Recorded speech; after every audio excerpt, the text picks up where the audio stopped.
investigators.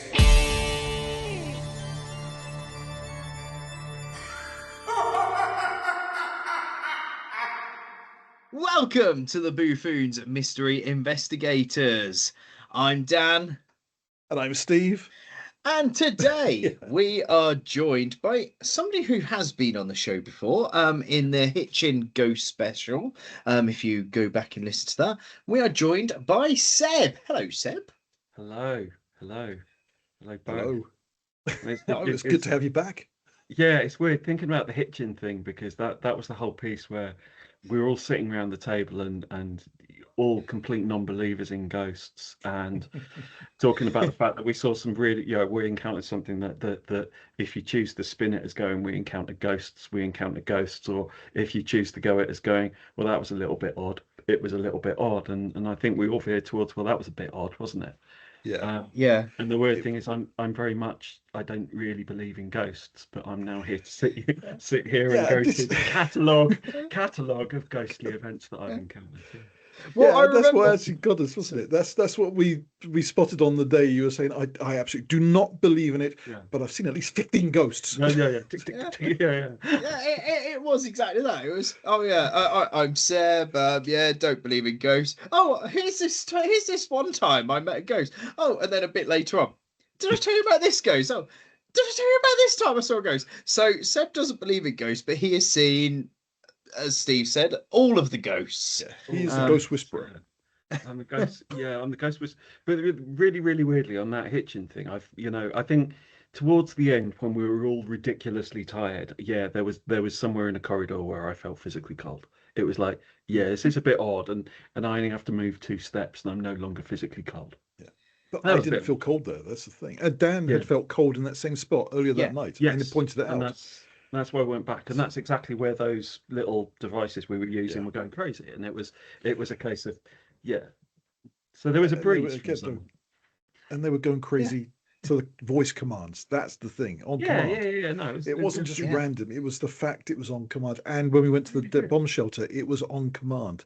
Yeah, no, it was all really strange, really, really weird. And like I've just said, if you wanna believe that really expensive kit that was bought from Temu would give you access to the other side and the supernatural, well, we definitely made contact with the other side and the supernatural. If you don't believe that really expensive kit does that, something weird happened. We had some flashing lights.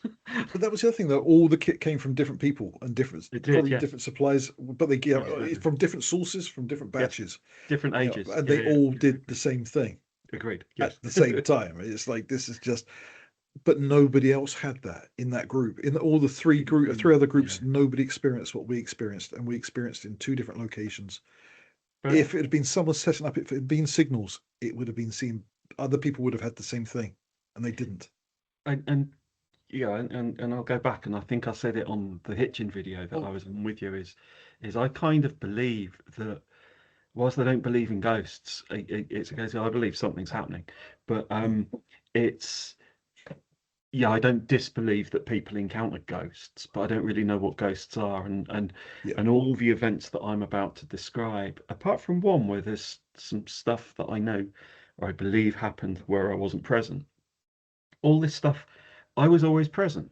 So I've always looked at going, well, I'm the common factor. And going back to Hitchin, well, I was standing there when all this stuff was happening. To me, that's just another common factor that I'm the ghost whisperer, and they come to me. I don't know.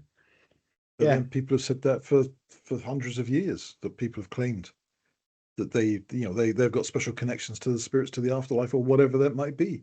People have made careers, and absolutely Clinton Baptiste, I mean, people. There's so many people who've.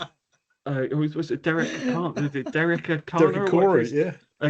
Derek Cora, who weirdly hasn't made contact with anyone since he died.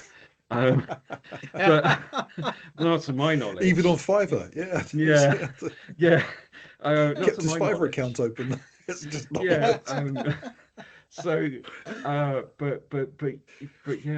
it's weird. I've actually thought about going to. I'm actually scared to go to one, because the problem is I have a feeling that I'll just suddenly sit there and go, "Oh my God, it's all true." It's all true. But what's the worst that can happen? If it's true, if you suddenly think it's true, if something happens to prove it, surely does that make life better, or have known that this stuff is true and maybe there is something. I suppose it's the way I look at it is I never understood chemistry or physics when I was at Yeah, school, but I but kind of it works. accepted it. I accepted that it worked. I just Yeah. didn't understand a word of it in the 2 years I had to study it. Which means, yeah, you're right. If I suddenly discovered that all this stuff was true, it's just the case of, well, it's just like me leaving school. Mm. Yeah. I just like I say that, as before I was a complete skeptic before we started looking into this, really, even though I've had a couple of experiences Yeah. and things that I can't really explain. But I do sound very cynical at times, but really, I think, and I'm an atheist, complete atheist, right? I got no religious belief whatsoever. But there's still so much we don't understand. Things that used to be witchcraft have become science. So there may just be we just haven't got the science yet to prove what all this is. Absolutely, and I think that that's always the piece of people saying, "Oh, you shouldn't look into it. You shouldn't look into it," are wrong, because actually we Absolutely should, should look because into it. Yeah. we should be trying to work out what's going on out there. Goes back to the whole piece of why did people go to the go to the moon is a case of, well, to find out what it's like. Why did people climb to the top of big mountains and Everests and travel across seas to find out what it's like? We're Just humans. We have to think like that out. Yeah. opens horizons. That's all. It makes everything bigger. Makes Yeah, everything bigger. The universe. completely. The, everything. But and the other thing is that these stories are everywhere. Yes. Every culture, every tribe, every in the most distant places of the planet, people will have the same kind of stories. And Well, recently we were looking into the white women, weren't we? And the women in mm, white. So it seems as if every corner of the earth has some sort of story or legend around white ladies or female ghosts wearing white clothes, and we've recently just been doing some research into that, and an episode has recently been released. But I thought if you had to do that kind of research, don't you need a VPN in the UK nowadays? just though Dan's got his age verification, he's got it on all his normal websites. Yeah, you see, So, I was one of those rogues that just got a photograph of Keir Starmer and just, use that for every single age verification. yeah, that's probably Right, shall Yeah. we yes, crack yeah. through my Well, stories? I'm gonna start my mum has always told me stories about ghosts, and I often talk to her about ghosts now. And she has told me a story about when she was a child seeing a ghostly woman at the bottom of the stairs in the house she She grew wearing up in white. Middlesbrough. She wasn't wearing, well, actually, Okay, I don't know. Maybe. No, I don't think so. quick But call her. and throwback to the last time you were on, was she anywhere near the chair, the infamous chair? no, no, because that's from my dad's side. That's from my Okay. dad's side of the family. That's from my dad's side of the family. But that's Sorry, from my I've dad's side of been the family. waiting for you to mention one of your parents just so I could throw in the reference Yeah, to that's right. the Yeah, chair. yeah. So no, I no, and yeah, that's completely different. I'd forgotten the chair. Yeah, love the chair. I You can actually never forget the chair. I You showed the never forget cartoon. the chair. I showed the cartoon to my parents. Actually, the little cartoon that you made of it, and my dad didn't recognise it, but my mum was very excited. But but no, she says she saw a ghost standing at the bottom of her. She was playing with a friend, and she walked out and she saw a ghost, and she felt as if the ghost looked at her, and she looked back at the ghost, and the ghost smiled at her and walked up the stairs. And she told her mum, and her mum was very much, don't tell dad, don't talk about it. It wasn't real. You imagined it.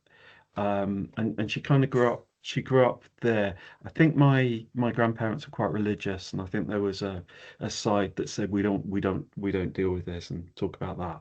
But my mum often spoke about that kind of thing, and she's also spoken about a day in um, the house I grew up in suburban London, where again I wasn't present, but my brother was, and my mum insists that they both watched a cat walk across the living room and walk towards a wall which had been filled in that used to be doors out into the garden.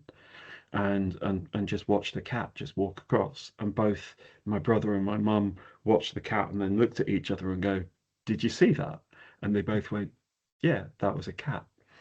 That's crazy. And that's So- what happened. But I never Can saw I that. just can I just ask, when they say they're sorry, was it like just a real cat? It wasn't a spectral cat, it was like a cat. I And the don't know. person It's so long. it's- I spoke to my brother. I saw my brother over the weekend and asked about it, and he was like, "Yeah, I've got vague memory of being told that I saw a ghost, rather than Right. having because he was a kid." Yeah.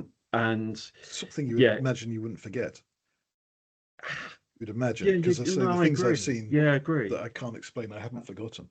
Well, it's Yeah, sort you of like It's a weird that feeling. implanted memory that I've spoken about. I don't know if I've spoken about it on the podcast, but I've definitely told you, Steve, about my mum telling me that I used to regularly talk to a ghost that's in her house. And it's very similar to what you were saying there, Seb, about a doorway that had been bricked in. yeah, Apparently, I used to sit there, and if she's having a conversation with the wall, and every time my mum asked me, "Who are you talking to?" I would point at the wall, which used to be a doorway, and would just go, "That old lady there."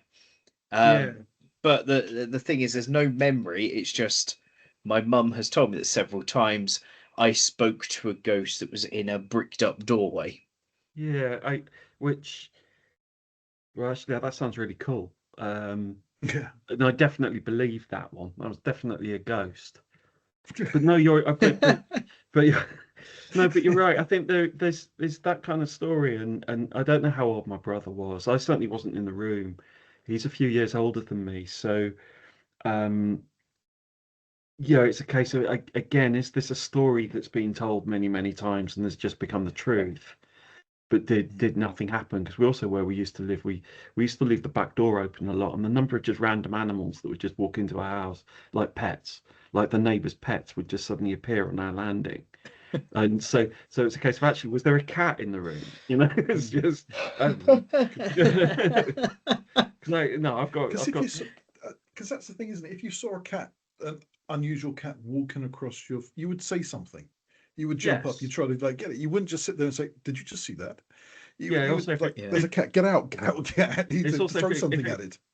if it's a I real would. cat that's just walked across the living Yeah. room in towards a wall where there's no exit and then it disappears, that's really odd. That's different. Yeah. Yeah. At that point, that's when you start. That's when you don't forget. Yeah, that's really don't forget because I remember coming downstairs one day and going, "Are we looking after a neighbour's dog?" Because there's a dog on the landing, and this goes back to exactly the way I was brought up. My mum immediately turned around and went, "Is it a ghost?" It's like, no, it's a dog.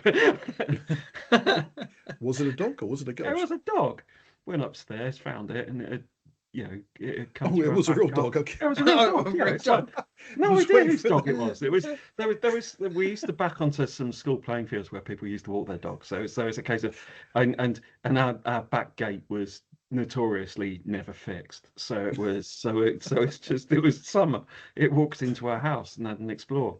And thankfully didn't take a crap somewhere. The phantom poo. Yeah. Yeah, yes. Anyway, Someone's crapped ghosts. all down the stairs. It was the phantom dog. Yeah, Oh, yeah, sure it was, Seb. yeah, the Phantom Ghost. Blaming those dogs again. But yeah. Anyway, going back to that house, that's where I saw my first. That's where. Well, I don't know. Do I call them ghosts? Might be easier if I just Visions, say. That's where I saw something that. apparitions. Yeah, and it wasn't an apparition. It was something that I found really, really unnerving when it happened, and that was my brother had moved out by that time. He was at uni, so I was waking up one morning.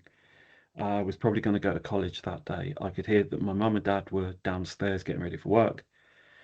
Um, and I rolled over and I looked up, and there was a kind of shadowy man standing at the foot of my bed. That's the first one I saw. And before we jumped on, I was talking about those kind of shadow things. It's like so many people talk about it, and it you could see through it. It was a shadow, but it was a man.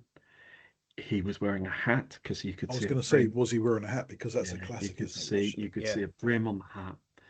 And I looked, and I don't know how long I looked, probably microsecond, I don't know. but it felt like 100 years that I stared this figure down, and they just slowly walked through the door and walked onto the landing, and I never saw it again. But I remember going and talking to my mum and dad, and my dad just going, and my mum were going, "Well, that's weird," and Again, it's uh, one of the most common sightings, yes, I think. I think I was It a is, shadow it teenager. I men are is. remember I was certainly up also, there, and yeah, I with was the probably, hats, always yeah, and haunted. I was about 16 years old, which again, having read They're a older bit than and heard a bit, I'm perfect age for yeah. that kind of event, 16, 17 years old. So yeah, perfect timing for uh, for for for that side. So there was that, and I found it unnerving. But I also remember I had some weird, actually thinking about it, I had some weird stuff happen in the same room when I was a very young kid that I used to think that I could hear in the middle of the night. That you'll chuckle at this because I put it down to, because I remember telling my parents about it and said it was, yeah, it was very weird last night. I could hear God calling my name because I could hear someone calling my name. Um, and um, so I put it, and I actually found it quite, I didn't find it, I found it a bit unnerving, but I didn't find it scary. And I think because I rationalized it as being, well, that will be God. That I actually That found was it friend. rational. Yeah, Yeah, well, I mean, I was 7 or 8 or something, or yeah. less. I don't know. In a rational mind, that was, well, actually, if God was calling my name, that'll be all right. That'll be all right. You Unless he know. wanted you.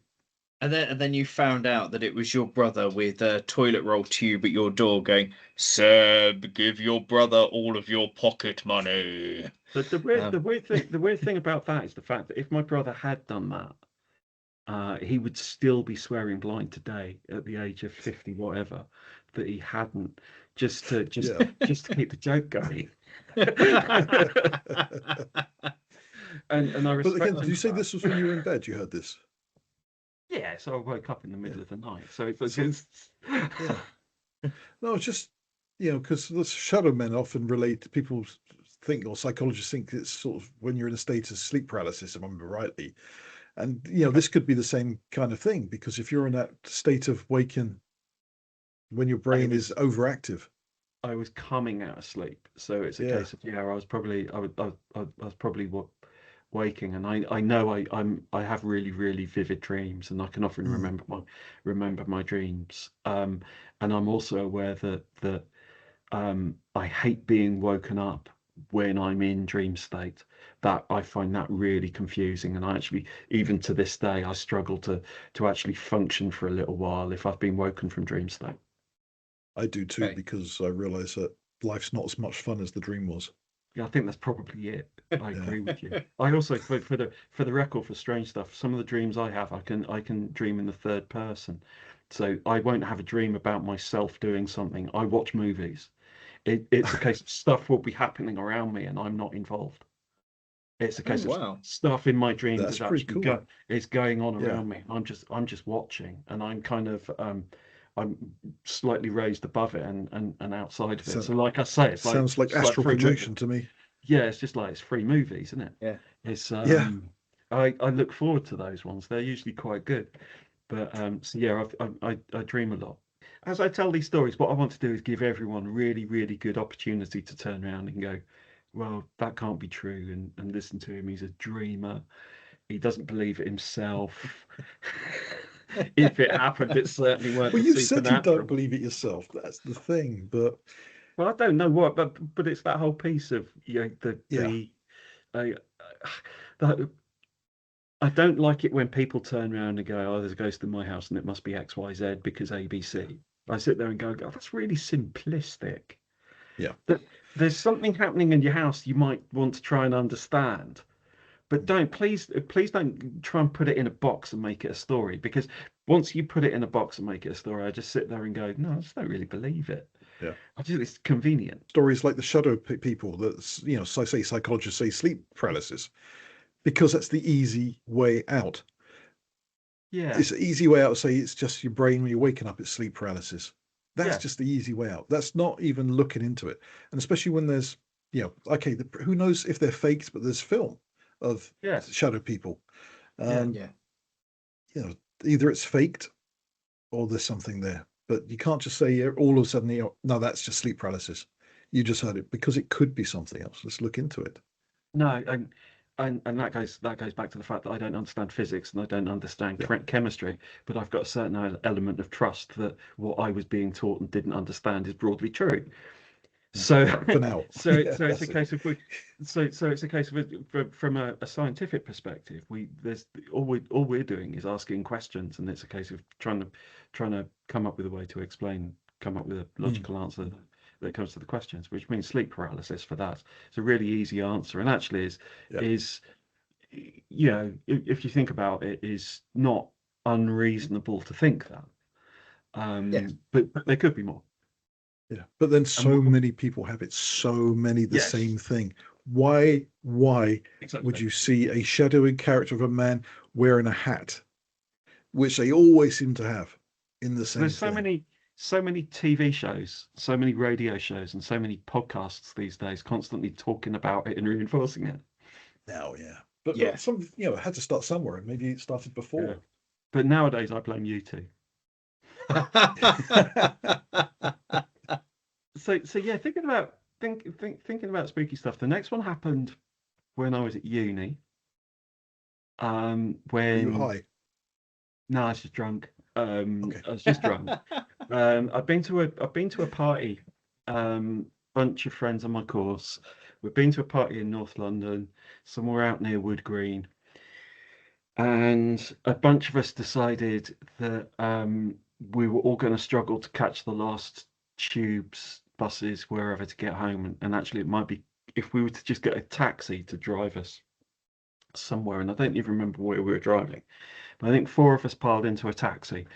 I was in the back seat in the middle, two people, one either side of me, and I was sitting there, and the taxi went off, and we were driving down into Wards, Islington somewhere. I can't even picture where it is. When we were driving along, and I don't remember that we were particularly chatty, but I suddenly became animated because there was a dog in the road ahead of us. And the dog was running. The dog was running away, was running down the carriageway of the road, was running away from the car that we were driving in. But we were getting closer to it, and the dog was running. And it was a relatively large dog. It was white. It was what they call piebald horses, where you've got kind of patches of different colours on a white horse. It was that Okay. kind of. It was white with patches of colour. It was probably about Labrador size. It wasn't a Labrador, but it's probably about Labrador size, and it was running, and it was absolutely sprinting away from the car, and we were driving down. And I looked at it, and I remember thinking, that's really, really odd. And then thinking, why isn't the driver slowing down? To which I was just going, watch out for the dog, watch out for the dog. And the taxi driver's over his shoulder going, what? And I went, there's a dog. And everyone in the car just stared at me and went, what the fuck? It's just, what did you see? And it was just like, I swear, and I can still see it now. As there was a dog running away from this car as we were driving. It felt as if I had an instant once. This wasn't a ghost. This was driving back through the edge of Salisbury Plain and seeing a pheasant in the road ahead of us. My friend was driving. We were driving towards it down a slope, and at the bottom of the slope was this pheasant that was standing in the road looking at us, and it turned away like bloody roadrunner and started walking away from us. And we got closer and closer and closer, and I swear it was looking over its shoulder, and then we hit it.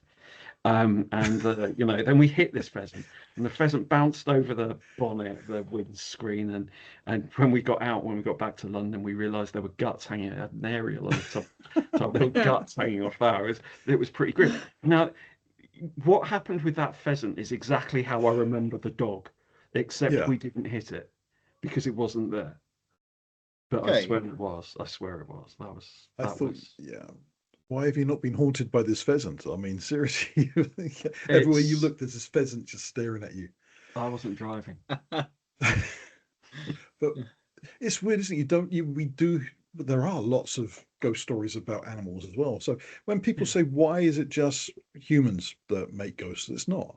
there's so many sightings of other creatures as well, and takes us back down to that theory that the energy of what we are is energy, and it has to go somewhere when we die. Yes. It's going to be the same for all living creatures.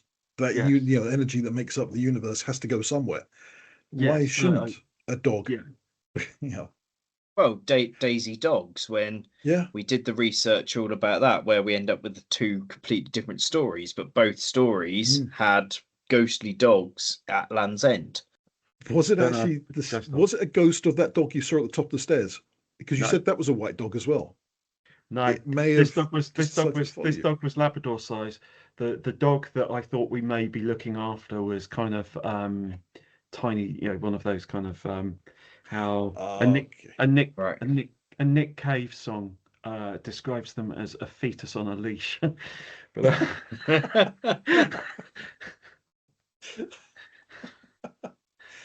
there you go. I listen to a lot of music. That's from a song called Jubilee Street. If you wish to go and listen to that. I do now. Yeah. Okay, so what's the next one? What's the next one? I've got This again. This I love this. This is from a non-believer. This is this thing. Oh, So I have to keep reminding myself. Yeah. Oh, You completely. don't believe in any of this stuff. Right, I've got that one. I've got post-it notes, and I suddenly realised there was one I didn't put on the post-it note. But actually, will tie into about the period. Will sit between the first and the second that I've told you.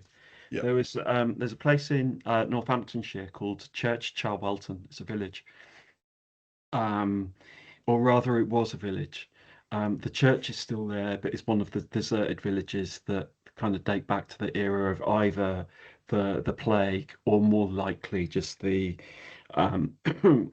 redistribution of farmland and the introduction of sheep forcing people off the land. So medieval villages disappeared. Now the village of Charwelton is still there, and on a family holiday, we walked up the old Great Central railway line from a place called Woodford Halse to Charwelton, had lunch, walked back. But both times we had to walk through this deserted village. And you can still see the village. It's still, from an archaeological perspective, you can still see the dips and the kind of hollow areas where buildings were. You can still see the plot lines of where farmland was and the ridge and furrow. And I'm pretty certain that the church still stands there, and it's just surrounded by grassland, and it's all rather pretty. But I had on the way back, I didn't see anything, but I got the most incredible sense that we were being observed and we were being followed, and that kind of prickling hair sensation on the back of your neck. That kept making me want to look back, thinking, I feel as if there's someone there. I feel as if, not like right behind me or anything like that, but you know, probably it felt as if it was always the other side of the field from where we were, that we were being followed. And it was deeply, deeply unnerving, and I felt really, really uncomfortable. And my mum picked up on it. She said, "Are you all right?" And I went, "No, I feel as if there's someone with us, watching us." And she said, "Yes, so do I."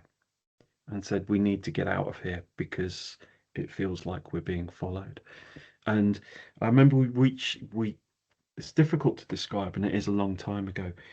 We reached a boundary where we crossed over a field boundary, crossed over a path boundary. We went through a fence, and just suddenly the whole feeling lifted. It just went. The moment we went over a certain boundary, it went. And then probably as we stepped onto the old railway line, it went. And suddenly, you know, it's the moment we walked over that threshold, the feeling went. But it was a feeling, it was like foreboding. It was it felt really, really tense and really, really odd. But I didn't see anything. So did you go back to sort of feel it and see if it was still there, or was it just a case of you felt it and then didn't feel it and you didn't Oh, I didn't. I didn't test there. I wanted to go away. I wanted to get out. Okay. I didn't want to hang around in there because it wasn't interesting. It was unpleasant. Right. It was odd. But I have been back.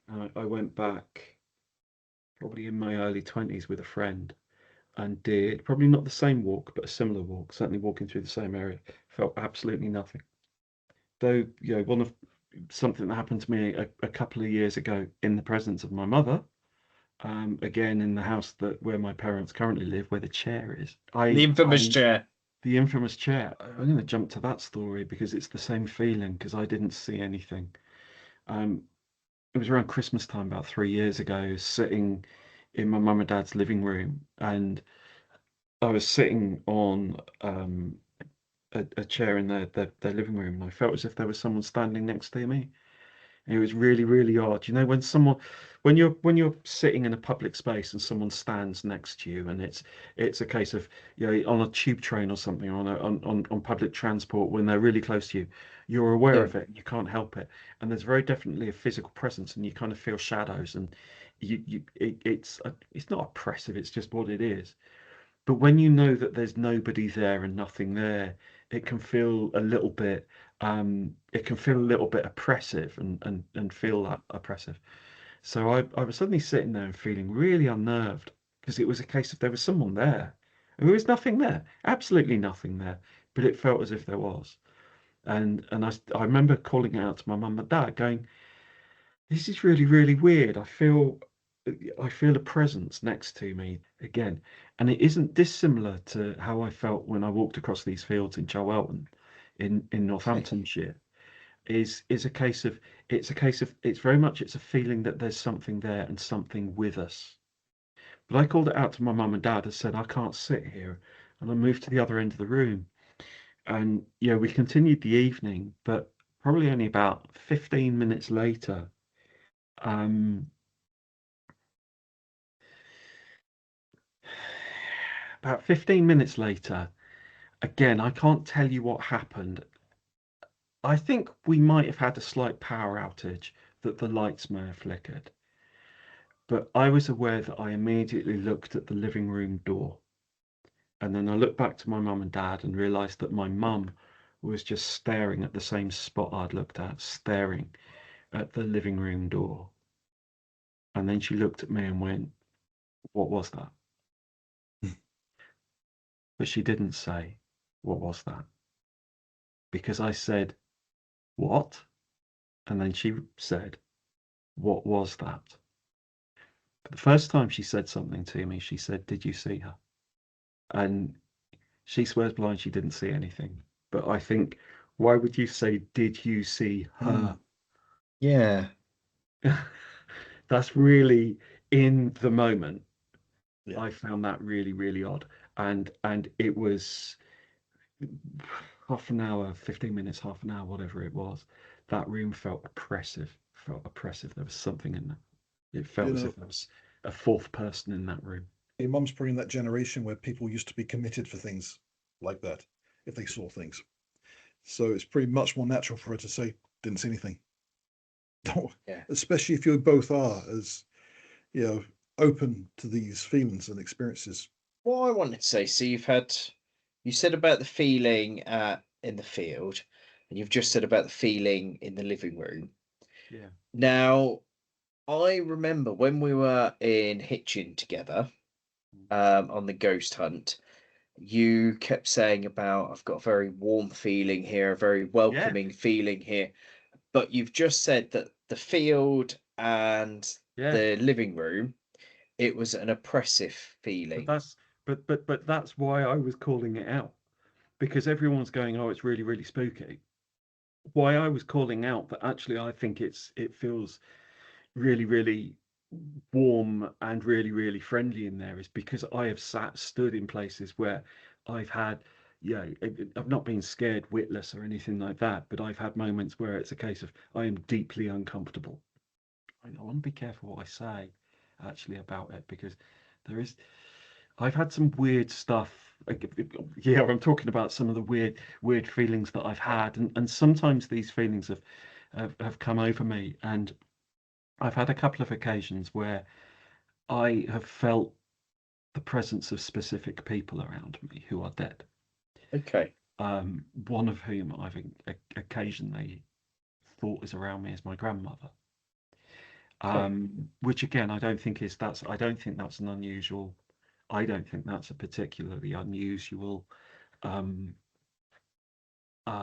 feeling for people to get, and especially if you're feeling down or you're feeling emotionally insecure. I think there's you just go your mind's going back to reassuring things. It's going back Yes. to memory, isn't it? So there's that side. But I have had conversations with my mum about, because she said she feels the same thing, and she says she regularly feels the presence of her father um, Okay. around her. But there's also someone else, and I don't want to name that person because actually, by chance, they're the oh God, just by actually talking about it, we'll work it out. I'm not going to name the person, but by chance, that a close friend of mine, my mother has said that she's occasionally felt the presence of his mother, Oh. and that's, and at the back of my mind, I actually wonder whether that was who was in the room that night. Hmm. Okay, that's interesting. Yeah. See, I never thought I felt the presence of anyone who's passed. Grandparents, my mum. I'd love to feel that she was around, but I've never felt anything like that ever. When I get it, it's like that. It's really Yeah. transient. It's not as if I walk around for 2 days going, and start talking to my grandmother and showing her stuff that's going on. It isn't like that. It's very, very passing. But what I would say is it it felt really tense in that room, which the longer it went on, the more tense I felt. Right, so we need to Right. do big spectacle here of, so we've got some context of other ghosts and things you've seen. Yeah. Now, main event here, which was the Indeed. first story you told us outside of the podcast, of Topshop, I believe. Yes. And I sent you the photograph. You You have. did. Because by chance I realised that I was walking past the location last Friday That's afternoon. crazy. I Took thought you were a quite new. Well, I go up there quite a bit, but I realised that actually I only needed to take a slight detour. And really, really weirdly, earlier in the week, a former colleague of mine sent me a very similar photograph and went, "Guess where I am?" And weirdly, he experienced it. Right, Topshop. For the people in the know, because I'm presuming you've got a million listeners, We got some people. international listeners. We do have some There you international go. listeners. Yeah. The Top Shop on Oxford Circus was huge. It was 5 retail floors. There were at any one time about 1,000 staff members in that store. Yeah, and I bet there wasn't still a single thing I could have fit into. It's that's your own Top shop. fault. That's your Even own. when I was half the size I am, I still couldn't fit into anything in that shop. They did, yeah, yeah. I struggled to. For the I'd have got a record, Burton's. I bought Top Man stuff. I didn't buy Oh, Top Shop stuff. But yeah, Top Shop, fashion retailer, 5 floors on Oxford I was Circus. going to say for women, Um, Top Shop was for women. Top Man was top man. That's it. But for often men they were children. combined into the same shop, weren't they? Yeah, Just to be same fair. shop. And there was Yeah, a Miss yeah. I Selfridge in wasn't. there was a Those Miss fishnets Selfridge in just there as didn't well. fit me, no matter how much weight I put on. Yeah. But Every skirt was a mini skirt. Yeah. yeah, Sorry. it's especially the choices you made. But The problem is I'm now imagining Steve in a mini skirt and fishnets. I remember running you into in the fitting rooms. Um,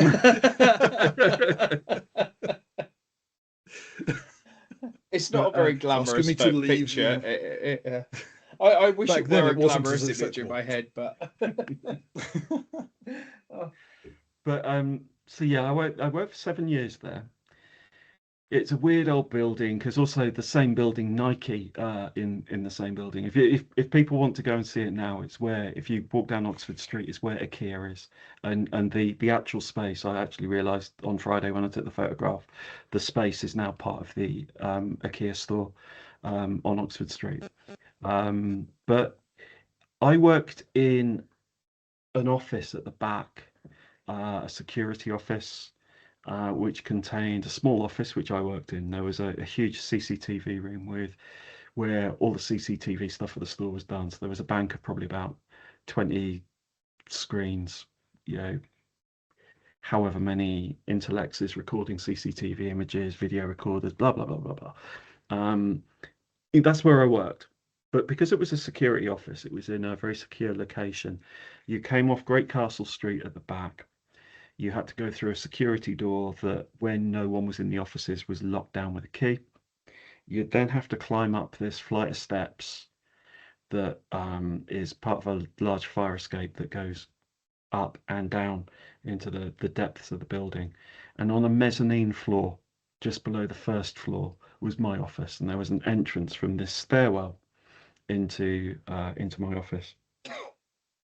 And lots of people used to see stuff there.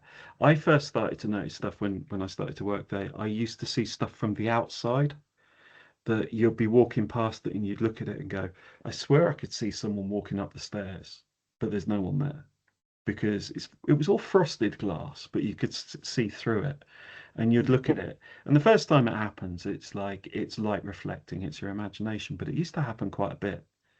And then I used to, I mentioned it to a few people that I was working with, and they said, yeah, sometimes this area of the building can be really, really quite creepy, especially when you're on your own.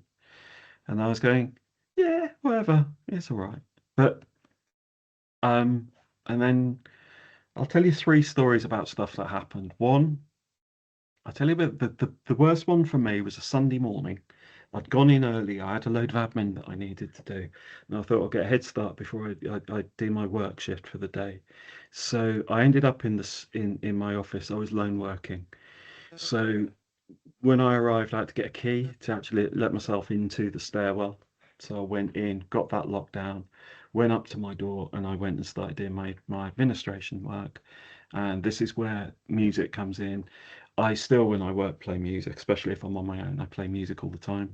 And I put on an album by IQ called something, and it features a song called The Province. And something weird happened during The Province. I was sitting, working, aware that I was alone, aware that it was probably going to be 20, 30 minutes before any of my colleagues arrived, and also aware that there's only one route to get to the office door. But to get to that office door, you would have to go through this absolutely massive metal, steel, iron security door that, when it slammed, the whole building shook. You couldn't not hear it. So you always got warning someone was coming up the stairs, because you would hear them come in through the street door, and then you'd hear the office door go. You couldn't miss it. There's no other way to get to that door. And I didn't hear anyone come through that door. And on my desk were the keys to that door. So I'm alone, very, very much alone, when I'm listening to this song. And about halfway through the song, there's a gap where the music stops, gets a bit dramatic, and Pete Nichols, the lead singer, sings "The Phone Rings." There's no one there. And then there's a pause of probably about 2 seconds. Well, the phone didn't ring in my office during that little gap. But filling that gap, and hopefully it'll sound up, was just suddenly on the door to the office that no one can get to. No one can get to that door. And that you could feel it through the floor. Someone hammered on that door. Absolutely hammered on that door. And I shat myself. Not literally, but it was it was just like, what? And I remember thinking, don't know what to do. I remember actually physically switching the music off, going, what? I thought, well, I've got to go and look, because I'm alone. So the door in question had a little glass panel in it that you could look through with a wire. And I went to look through it, and there was no one there. There was absolutely no one there. Nothing, nobody. And then about 10, 15, 20 minutes later, one of my colleagues arrived. and he came into my office, said hello. We said a few pleasantries. It's like, how are you? I went, I'm not good actually. Something weird has just happened at the top of the stairs. I said, someone's just been hammering on the door, trying to come through the door. And he was like, well, they can't. There can't be anyone there. And it was just like, no, exactly. And then he said something that just changed my whole view and changed my whole mind. He went, if you check the CCTV, and it's just like, of course, I'm sitting in the CCTV room and we have cameras outside this door. I was so bothered by it that I hadn't even thought to go and check. Even rather than go to the door, I could have actually just pulled a camera up and gone, Yeah. what the hell is that? And I didn't. I was phased that much. So we went and watched back. And we reran the tape, and you see my little face appear in the window. And then you watch back, and these CCTV images are long gone. We did actually, I remember we saved them at one point because we showed them to loads of people in the team. But if you went back a few moments before my little scared face appeared in the window, you could see orbs of light dancing just in front of the door. And you could see the orbs dancing in front of the door. And it's, again, I don't know how long it took me to pluck up the courage to go walk to that door and look through the window. So I can't tell you, but it was within 60 seconds of my face appearing. If you rewound it, there were the orbs, and they were there, and then they disappeared. And that was, I remember my colleague who was South African, Philip, he ex-military, he'd served in Iraq, he had seen quite unpleasant active service from what I remembered. He was a typical young, hard man South African, and he just looked at me and went, "That's really scary, isn't it?" And I was just like, "Yeah." And he went, "Should we go on the shop floor?" It's like, "Yeah." And we both did the sensible thing and ran away and waited for more people to be around before we went back up in the space. And I guess that's probably where I started talking to other people, going, "Yeah, has anything weird happened to you?" And a lot of the guys who worked in the team said, "Yeah, we don't like hanging around on those stairs. We always keep moving." And some people highlighted and said, sometimes you feel as if you see people walking up the stairs. And I was going, I've seen that. And I've always kind of shrugged it off as being, I was working silly hours and stuff and tired and whatever. But suddenly other people were talking about it. And then the guy who sent me a photograph earlier in the week, who was standing in the same location, he told me a story about how he stood on the threshold of that stairwell to the office talking to someone, just having a conversation with them, tying up a conversation before he went off to do anything else. And he swears blind to this day that he felt someone blow in his ear. Not like he felt a breeze go across his face, but someone physically reached up and went into his ear. And he swears that made him actually go, what was that? And he, again, felt as if there was someone standing there. They'd done that. And then there was another occasion where my team had walked out onto the stairwell and we were waiting to be joined by a final member of the team before we went off, probably to lunch or something like that. So we were all standing at the top of this stair outside this door where that weird knocking happened and where I'd seen the orbs. And I remember standing face to face with a woman called Emma, and we were just talking, and she just suddenly flinched back and went, "Was that?" And I went, "What?" And she went, "Someone just walked between us." And I went, "Someone?" And she went, "Yeah, a figure walked between us." And we were probably standing, um, 4 foot, 5 foot apart. And she saw someone walk between us. I didn't. I didn't see anything. She did. She swears that a human figure, passed between the two of us. That was that stairwell. And also, if you went down towards the basement, there was always a place where the radios gave up, because we used to use walkie-talkies all the time in there, and there was an absolute blind spot, probably 2 floors down, directly underneath that. There was an absolute blind spot, and that blind spot would often be freezing cold, inexplicably. The rest of the hallway was not.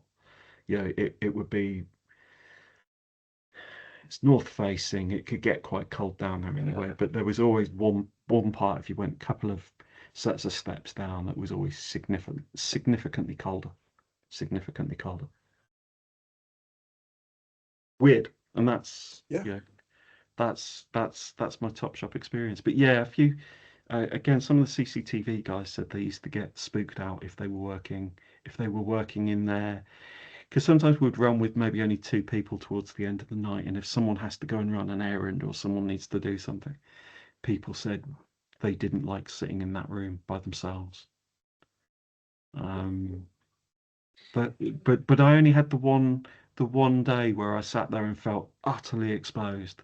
That it was, made me start thinking about lone working space and stuff like that, all the professional stuff that you probably should think about that I'd never really thought about.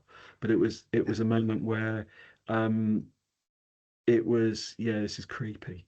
It's not that I feel physically in danger, I just feel creeped out, because I swear blind, this was not the sound of a door knocking from somewhere else in the building. This was someone hammering on that office door when there could not have been anyone there. Yeah. And with you saying about multiple witnesses being there as well, Yeah. that's always a thing, isn't it? That multiple Yeah. people have experienced that same thing. So Yeah. there's definitely a lot of credit there for And credibility, the story that I like was the moment, in one sense, I like that kind of reinforces it. I look at it and go, well, this is really, really weird, is when I'm actually physically standing there and see absolutely nothing, yet one of my colleagues swears blind that someone walked across us and walked. And usually you'd be the one to see it, I think. Or And at it's least the you would case, well, I feel didn't it. see that. Yeah. I didn't see that. Tuned into a different frequency. Yeah. But again, it tied back to what she says she saw is what I would see occasionally, or sense occasionally, of people walking up and down those stairs. But we talk about, trying to put things in packages and stuff like that. Those stairwells, that building's been used for that the part where this happened was probably built in the 50s. Might have been, it was certainly post-war that this little part of the building was built. It's probably built in the 50s. But the stairwells were such that, it's always been retail. It's a case of there'd probably always been busy stairwells until Topshop took it over and put the security room there for many, many reasons. But so this wasn't a stairwell that was used other than people within the security department of Topshop. This isn't something that anyone else, certainly no customers were walking through there. No one from The only time people from Nike could get in there is if there was a fire or an emergency in the Nike side of the building. They would exit as a fire escape out that way. But again, I would have known that because there'd have been people running down the stairs, and I would have heard alarms. the alarms. So and I watched the CCTV back. There was no one there. No one there. Yeah. Really, really, really weird and really uncomfortable. And every time, I'm going to keep promoting it. Every time I listen to The Promise by IQ on the Frequency album, that's the album, Frequency album. A message to any skeptics listening to this: go listen to it and listen to the lyrical content, and then think about the lyrical content and what I am saying happened. Because I was listening to it going, the lyrics are quite suggestive, aren't they? Which hadn't occurred to me, actually, all the way through this. I was listening back going, quite suggestive. I don't really know. So it's by IQ, no idea what it's about. But it's it's quite clearly, it's not a straightforward narrative in the lyrics, shall we say. I mean, you said the building does look quite modern compared to a lot of Oxford Street. So was it a bomb site, for example? Was it rebuilt? The building was bombed, but it wasn't that seriously damaged. It's because our store director used to have a picture of the bomb damage. So a bomb landed on the circus, because it's right on Oxford Circus, So it actually flattened 1/4 of Oxford Circus and then got rebuilt. The building is most of the building from memory dates from about 1905, 1910, that stretches from Great Portland Street round Oxford Circus and up to Great Castle Street, which is on off Regent Street, and you've got this huge long building, but the back's all been filled in since then. So it's now, if you look at it from above, it's one single block of a building. But the reality is it's about three buildings that have been joined together over time. Yeah. And I think the last big expansion it had was the 1950s, and I was in the 1950s wing. I've been asking around the past couple of weeks now. I was going to be talking to you, and I can't, apart from Graham, my old boss, reminding me of his story of having air blown into his ear. Everyone's just going, no, don't remember anything like that. But I can't believe there aren't stories in that building. I was even talking to someone from Nike, who I knew. Yeah. No, nothing. It's really, really weird. It can't just be you and the video then, because if people were seeing stuff on video leading up to that and they said they saw weird things on video, going, how come it didn't carry on? How come they're not seeing stuff on it now? Trust me, we saw weird stuff when we were in there, but that's is it worth going to us to see the? Most of it wasn't supernatural. Most of it was just sick human beings. But it was yeah, it's weird.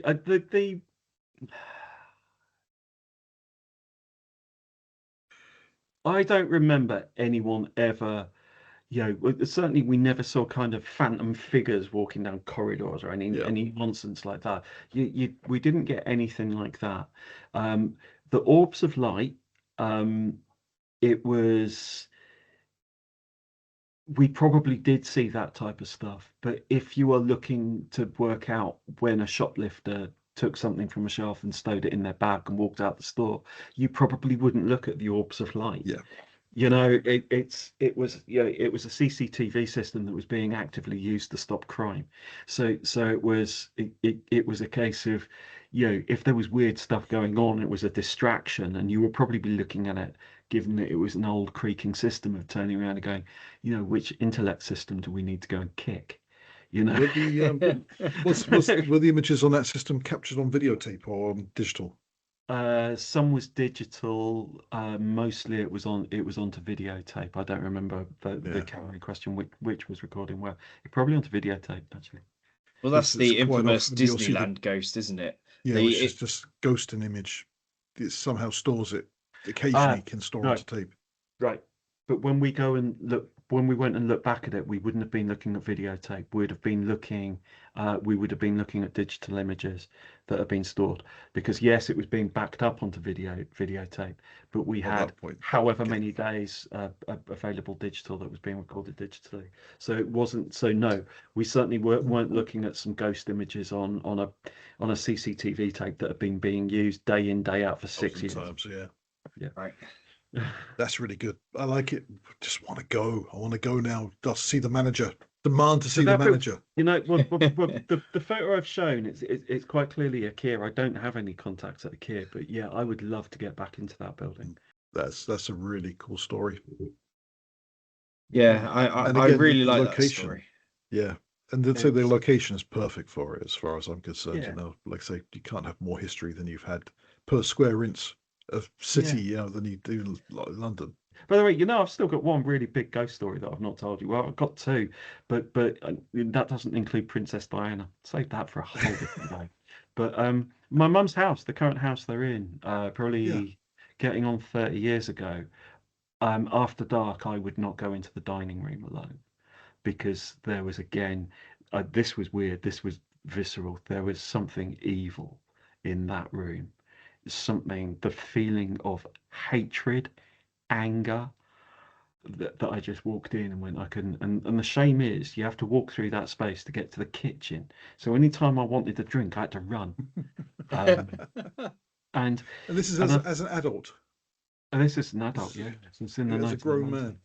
Yeah, in the 1990s. And I spoke to my mum about it, and she went, yeah, that she actually got a priest for that. That got really? Yeah, she felt it too. It was exercise. The worst day I had, I was alone in the house, and I was upstairs listening to music, and I was going to go downstairs, and it was no longer in the dining room, it was on the stairs. This presence was just on the stairs. And my mum, again, I think she got the Roman Catholics in, because if you're going to do an exorcism, you've got to do it properly, haven't you? She Yeah. spoke with I think friends, and I think it was a Catholic priest came and did it. not going to be like, what's it, the new Exorcist film where it's like, oh no, we'll bring all the faiths in, we'll get them Oh, all in really? together. Yeah, that was it. It's like, no, it's Catholic, honestly. Just Yeah, I mean, come on. If you're gonna go, if you're gonna go dark, you want to go Catholic. Yeah. absolutely. You don't have to get everybody else and just make it a fun party. Now, It's an exorcism. It's not. Yeah, I want to get to this Princess Diana ghost story. yeah, yeah. Right. I'll tell you that quick. I'll tell you that story. It's quite a long story, and it's not a ghost, but it's really, really weird. And then I'll tell you the final ghost story, because I actually have seen a ghost relatively, and I've seen a ghost relatively recently. But Okay. Okay. since we've been speaking, Wait, Princess Diana, As in, it's in the room with you now? yeah, it's just like, yeah, can't you see it? it's No, here. yeah, It's there. but no, Can't you see it? yeah, back in 1997, I convoluted story, and it doesn't matter why I was going there, but I travelled from Watford to a small town called Belper in Derbyshire by train. And the way to get from Watford to Belper is I had to catch a train from Watford Junction up to Birmingham New Street, then a train across to Derby, and then a local train, a couple of stops up to Belper. But this day I caught the train, and I had sort of like an hour's wait at New Street for my connection to Derby.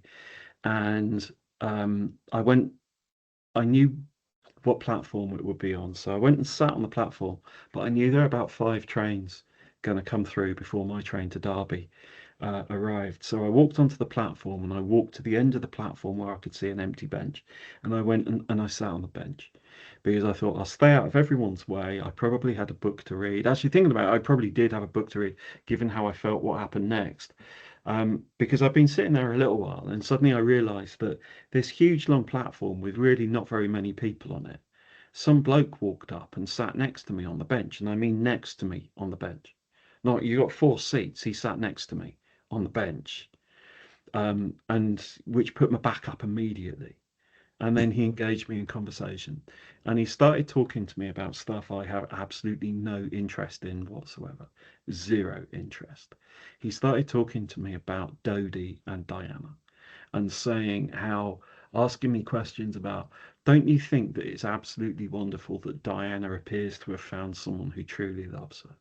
Don't you think it's absolutely amazing that, they probably are going to end up getting married, and it's going to be really, it's going to rock it's going to rock the royal family, blah, blah, blah. And I'm sitting there, just sitting there going, conversations that I had at that age about the royal family were usually, do we hang them? Do we shoot them?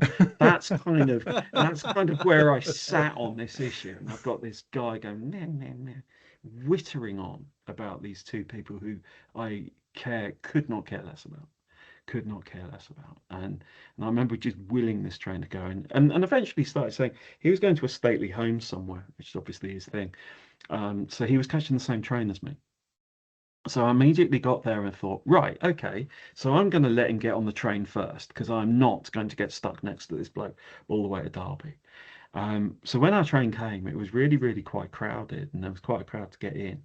But I still stood back and going, I'm going to let this guy get on. And I got on, he got on, and he disappeared around the corner and started walking down the carriage.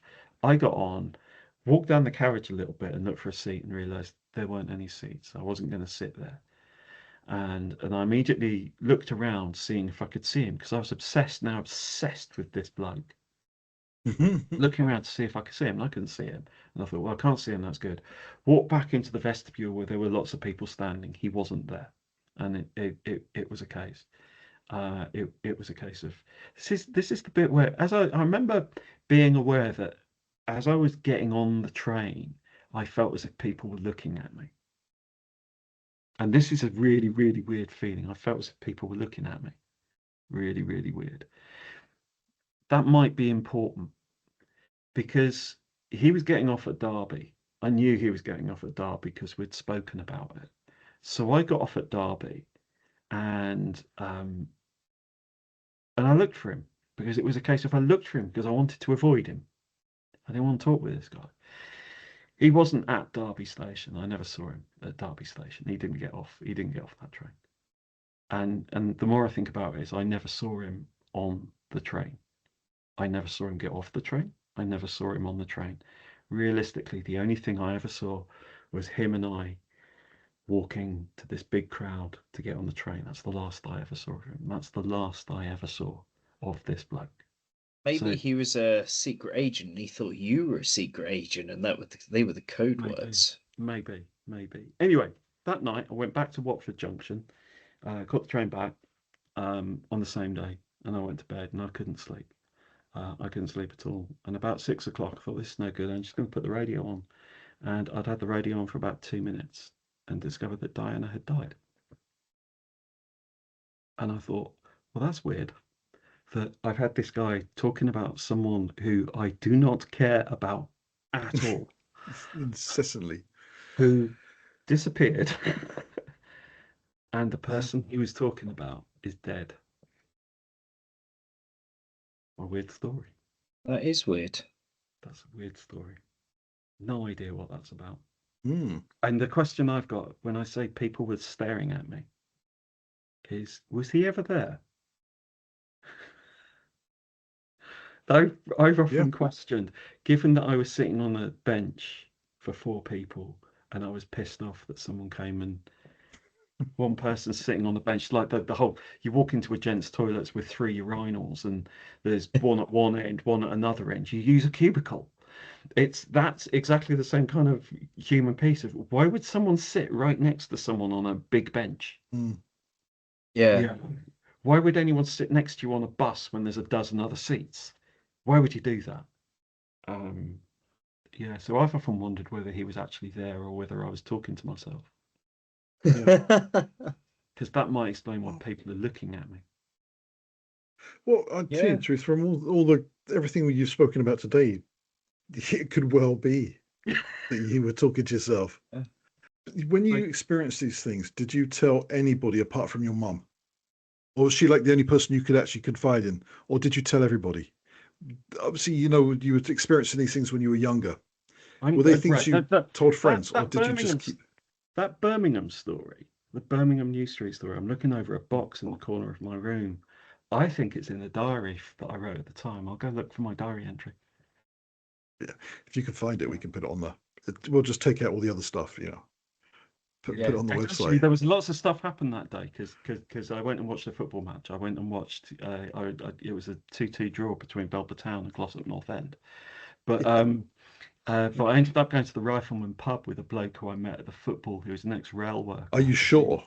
Yeah, no, absolutely. But he told Okay. he told me some absolutely great stories of when he lived in just outside Cambridge. And Do you know he didn't drink a thing the whole night, and he left me to pay?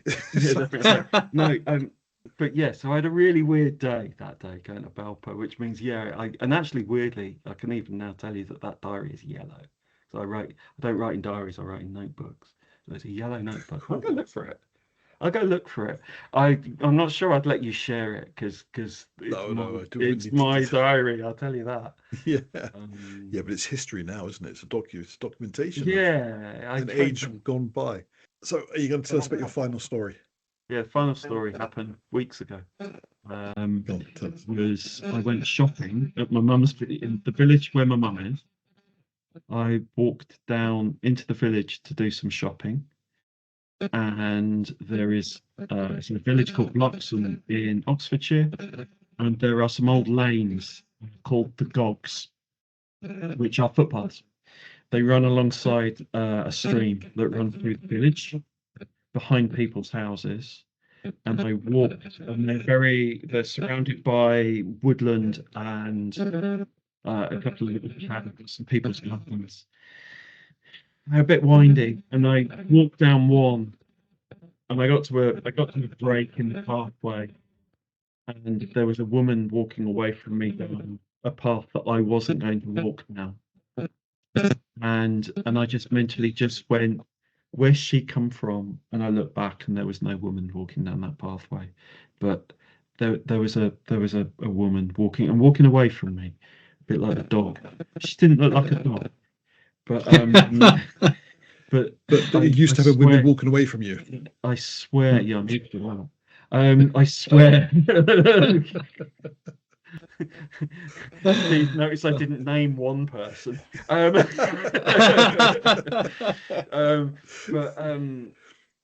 it's yeah. I swear that there was a woman walking and crossing over a little. There's some old railway sleepers crossing over the stream at one point. She was down crossing there, and I saw her. I clocked her. She wasn't Did you? particularly tall. She was dressed head to foot in black. And I looked back, and she wasn't there. And she was a And solid, proper solid yes, that woman. was no shadow. That was a human Yeah. form. Human form. See, And that's really And there was weird. nowhere she couldn't have gone anywhere. There was nowhere she could have Right. gone. Thinking about it, I haven't read about anyone drowning in the stream, because Just that would be dart the into the option. bush. She could, Yeah. in theory, she could have fallen in the stream, where she was. But the Such from missing women. So what you're saying everywhere is Seb goes, missing women, but there's ghosts. you're telling us this story to get it on tape, so when you appear in court next month, She just yeah, disappeared. yeah. I'm sure it was a ghost. I didn't touch her. But it's Yeah, funny. that's weird, and that one really is the bit where I look at it and go, yeah, that happened, and it was only when I realised that there was no one there that I Yeah. as I continued to walk to the co-op, was just walking down, going, that was odd, that was odd, that's another odd one, that's another one to the book, but it was very fleeting, you know. And And I it's don't believe in like, ghosts, so you don't believe in ghosts, no. but you believe there's something. It doesn't have to be ghosts, Well, does it? It could be I'd anything. be amazed if there isn't something. Yeah. But yeah, again, that's but yeah, your experiences are a real mixture of so many different things. Yeah. It's just like you've got this heightened sense of something that you seem to pick up on. self-importance. So, yeah, it's all about you, isn't it? So it's all about you. Well, like I keep saying, the Like once you got women commonality in throwing all themselves these in rivers. events, the commonality is me. Yeah.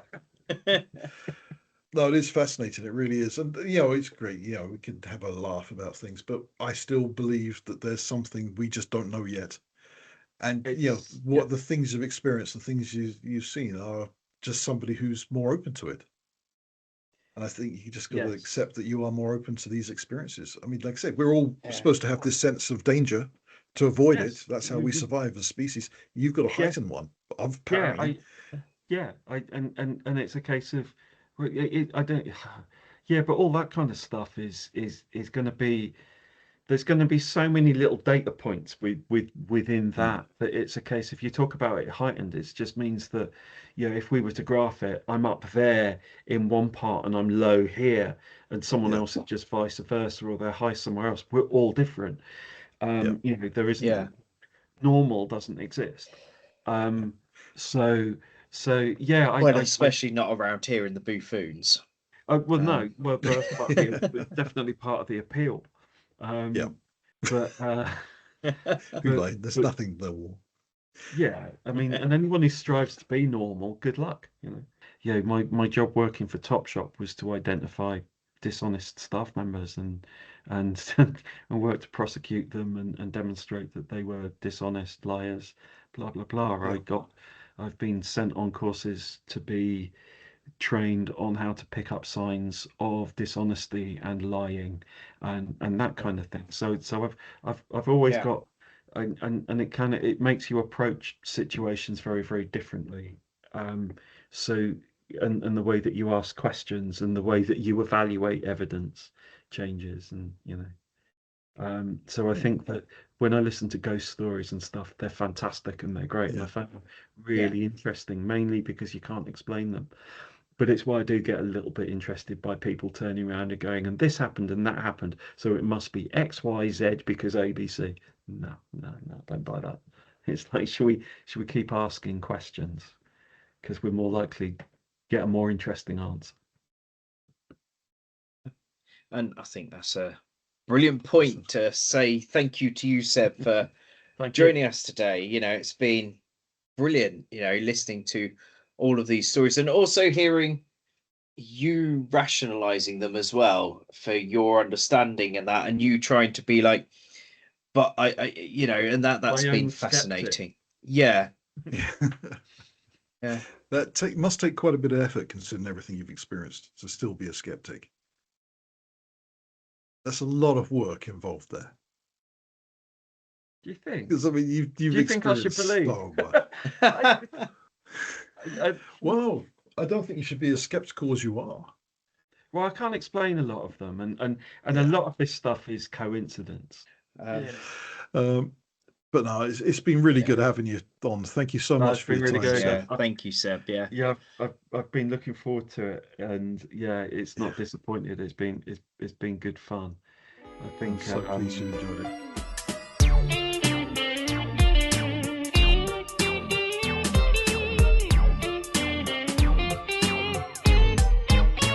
Boo-Foons, mystery investigators.